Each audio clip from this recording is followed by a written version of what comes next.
planning a wedding to planning a funeral, it was a different dynamic of growth. And my kids are watching. And I had to show them it's okay to be hurt and happy. It's okay to be grateful and grieving at the same time. If you can't train yourself for duality, the Yes. world will. And having a relationship with your emotions, that's what I'm learning to do now. So I wish I had that previously. Welcome everyone on In the Making. We are joined by a woman whose story is one of extraordinary resilience, strength, and faith. Taharra's life changed forever when she tragically lost her husband just days before her birthday and her daughter's. It's hard for me to talk, but as she navigated the sudden shift from planning a wedding to attending a funeral, she found herself not only grieving, but also caring for her toddler and building a business. Through her faith in God, she discovered a strength that she never knew she had. In this episode, she shares her raw journey through loss, faith, and finding balance amid chaos. Her story is testament to the power of duality. How can we both broken and thriving, grieving and growing? So let's dive deep into this heartfelt conversation and don't go anywhere. Uh, Thank you so much for joining me and being so vulnerable with me today.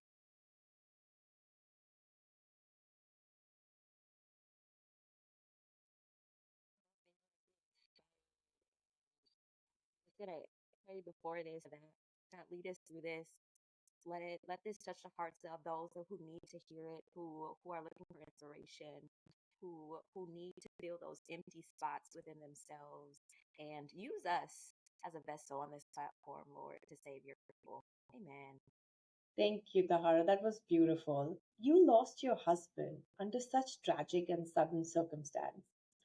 How did you manage the duality of being heartbroken and still having to keep moving forward? And this is such a hard question for me to ask because we often think of grief and joy as opposites, right? But Right. what if they're just different shades of the same experience because you do have a child involved? So they Exactly. do coexist. Why don't you share about it? If I can give you a quick timeline and it'll all make sense. Um, it's a leap year, right? We got that extra day in February. So just going through a quick timeline of this duality, right? Of being heartbroken, but still like if I'm the living one, you gotta keep going, right? Right. And he passed away February 27th. So think about the heaviness of it's being a leap year and he didn't even get to experience that extra day of his life, right? Um, whew, I'm like getting heavy right now. I'm getting Take heavy. your time. Um, so there was, I say, 5 days before my daughter's birthday, and we planned for a party. We shopped for this party, and it was a party that he never got to attend. 11 days later was my birthday. I still tried to keep pushing forward, right? I had family around me, and it just was different. And planning a wedding to planning a funeral, it was a different dynamic of growth and the reflection of like, wow, you have to be this new being. His birthday is March 30th, and I decided to have his homegoing celebration on his birthday. It was his 35th birthday. And as heartbreaking as it sounds, it was an honor to give him back to the Lord on the day the Lord gave him to us. Oh, that's so lovely. And I loved giving my problems to him and then hearing about it like later and seeing like, okay, it's handled. I didn't have to Right. handle it anymore. So I became the problem solver. So that was my motive. And my kids are watching. And I had to show them it's okay to be hurt and happy. It's okay to be grateful and grieving at the same time because it's the gratefulness of the It relationship. is. It is. And you are a living proof, Tahara, that we can hold hurt in one hand and hope in the other and still keep moving forward, right? And Yes. when life shatters you, when life takes away hope from you, it also gives you a chance to rebuild yourself stronger than what you ever were. Yes. Stronger So than you did before. great. And there's a thing called PTG, like post traumatic growth. So that's Hmm. another story. Yeah, let's talk about that too. And I think in the midst of, grieving, being a mother, how did you stop yourself from completely collapsing under the weight of it all? It was like, no matter what, you can stay in this down pit, Yeah, or no matter what happens, you can pick yourself up. You can use yeah, your support system. You can step on the backs of the people that are holding you up. And I had to display that weakness yeah, to my children, but I also needed to know that they can find strength in this too, because they're watching, right? They need correct. to see how you're handling life They situations do. so then they can learn. Yes, Kids are very smart, yes, and they can have the right attitude and the aptitude to face anything in their life if they have the right person right next to them, hmm, or a right parent. It yes, only takes that much for them. yeah. And Uh, I did it with a lot of screaming. What I mean is, I literally would go into my garage and scream. And you have to let that out because you can't yes, you have to. bottle it. Mhm. Yeah. How long were you both married? Um we got engaged July 9th. And so we wanted to do something special, our wedding on July 9th, not having separate days and away from our birthdays, away from kids' birthdays. And so it wasn't even that long. It was a precious 2 years, Wow, this is really hard. beyond precious. Yeah. And Dara, I think it's not about what you lost, but what you chose to do with the loss, right? And you've turned your grief into resilience and love. And I'm so proud of you for doing that, because you talk about finding strength in God, right? What would you say to someone who feels abandoned by their fate in the face of such loss? Because that is very normal, to lose a very close one and completely be shattered and lose the faith. Ooh, I can say you have to find the connection you have with that person, that partnership, Yeah, yeah, the level of communication, the level of intimacy. You have to find those empty pieces of abandonment that you had from that person.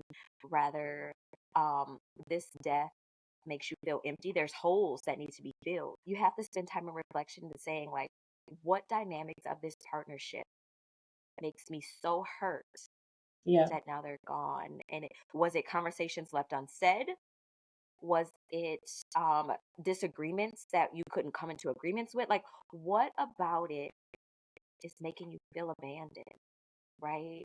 It's about you spending time with God and having an understanding for yourself and right. finding courage to discover yourself through that trauma, That's so right? well said. Yeah, Spend time with God to really reflect on what your trauma yeah, is about that person leaving, right? yes.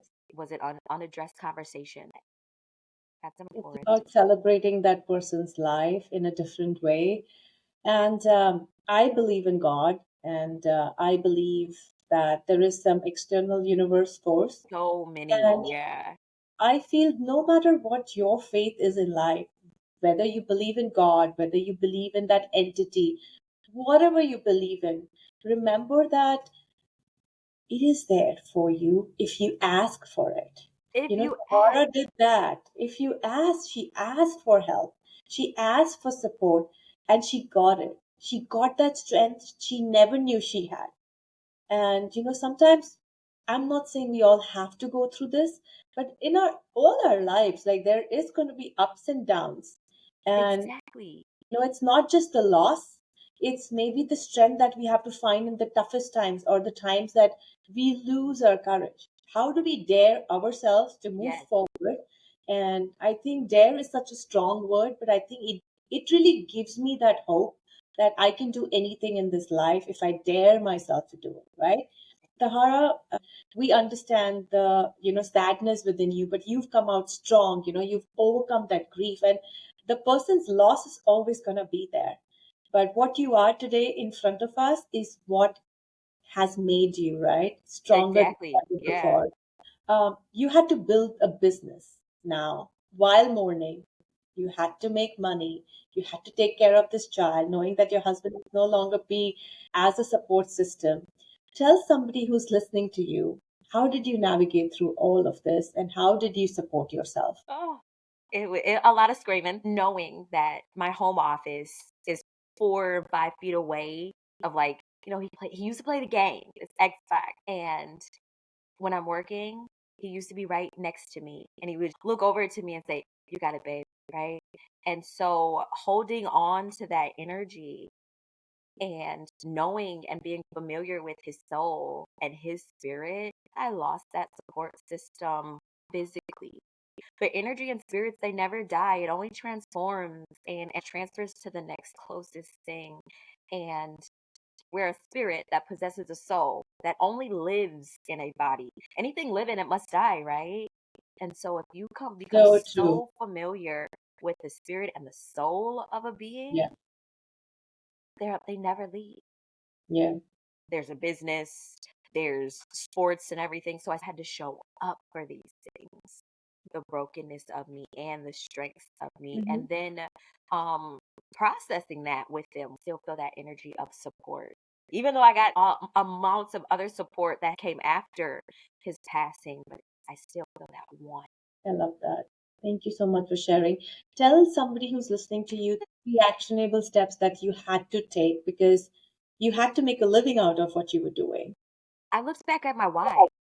Why did I start this business? I own a virtual call center and I created a course. And so he passed. I was like 80% done with this call center course to coach people on how to have their own business. And my why also involved the future of financial freedom, stress free to an extent, because you can't relieve yourself of all stress. True. Spend time in that prayer closet. Like my praise has been so loud at church. I sit front row. Find something that you can be of servant in, Yeah, right? Serve someone. that's really nicely said, Tahara. Thank you for sharing that. You've spoken about feeling both hurt and happy at the same time. How do you think can people allow themselves to feel these conflicting emotions and still function in their daily lives? Mm, duality. If you can't train yourself for duality, the Yes, world will. they The will. Yeah. world will force you to live with duality, and you can be Yes, happy, you can be sad, you can be grateful, and you can be thankful. And finding your therapy. There's talk therapy, there's psychotherapy groups there out is. here, there's grief groups, and therapy can look different for everyone. And so find your therapy. It could be swimming, it could be working out. And so do whatever feels good, do whatever feels healing, Yes. right? And cry. Sometimes the darkest night do produce the brightest stars, right? Yeah, exactly, And exactly. so, in maybe in our deepest pain is when we find purpose, love, and just a way to keep going, just like you did. And you spoke so well about grief and faith. It's so hard. Exactly. The acceptance And piece I'm of saying it. that easily now, but I also know that I will be not speaking maybe the same language, right? I am still scared of dying. I can make a strong face, but I Yes. am scared. And fear never goes away. It It, stays with you. And I have this fear. yeah. I don't think about it. That's the only. Right, right. You just gotta go. I literally made a post earlier today was like, I do everything out of fear, but the faith Yes. in me just makes me do it. Yeah. I agree. So I have a question for you. What advice would you like to give to single mothers, young girls, women facing adversity?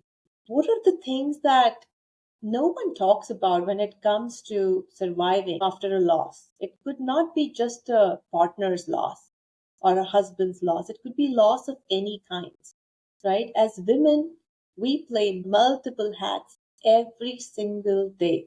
Yep. From the time we wake up till we sleep and in our dreams, Yeah. I feel it never ends. It never. So, in that beautiful or that vicious cycle that we all live, tell somebody who's watching you uh, on what are the things no one talks about when it comes to surviving? Like this whole thing is just like, oh, I'm sorry. Ooh. No, that's okay. Take your time. I would say you got little ones watching, or even the big ones, or even you got a cousin watching, you have an aunt watching. Um, so fall. It's okay to fall, but then don't stay down. Find your way back up. They have to witness Hmm. how you built that strength and that resistance or that resilience even when the world is like resisting, right? It's a rubber band, it's a tug of war, with this life thing. You delivered from your previous season to going into what this strength is building you for that next season. Correct. It's life roles, right? Not role models, because role Yeah. models are fake. These are life roles. Yes. So I love that. you- they need to see this from. I love the fire within you, Tahara.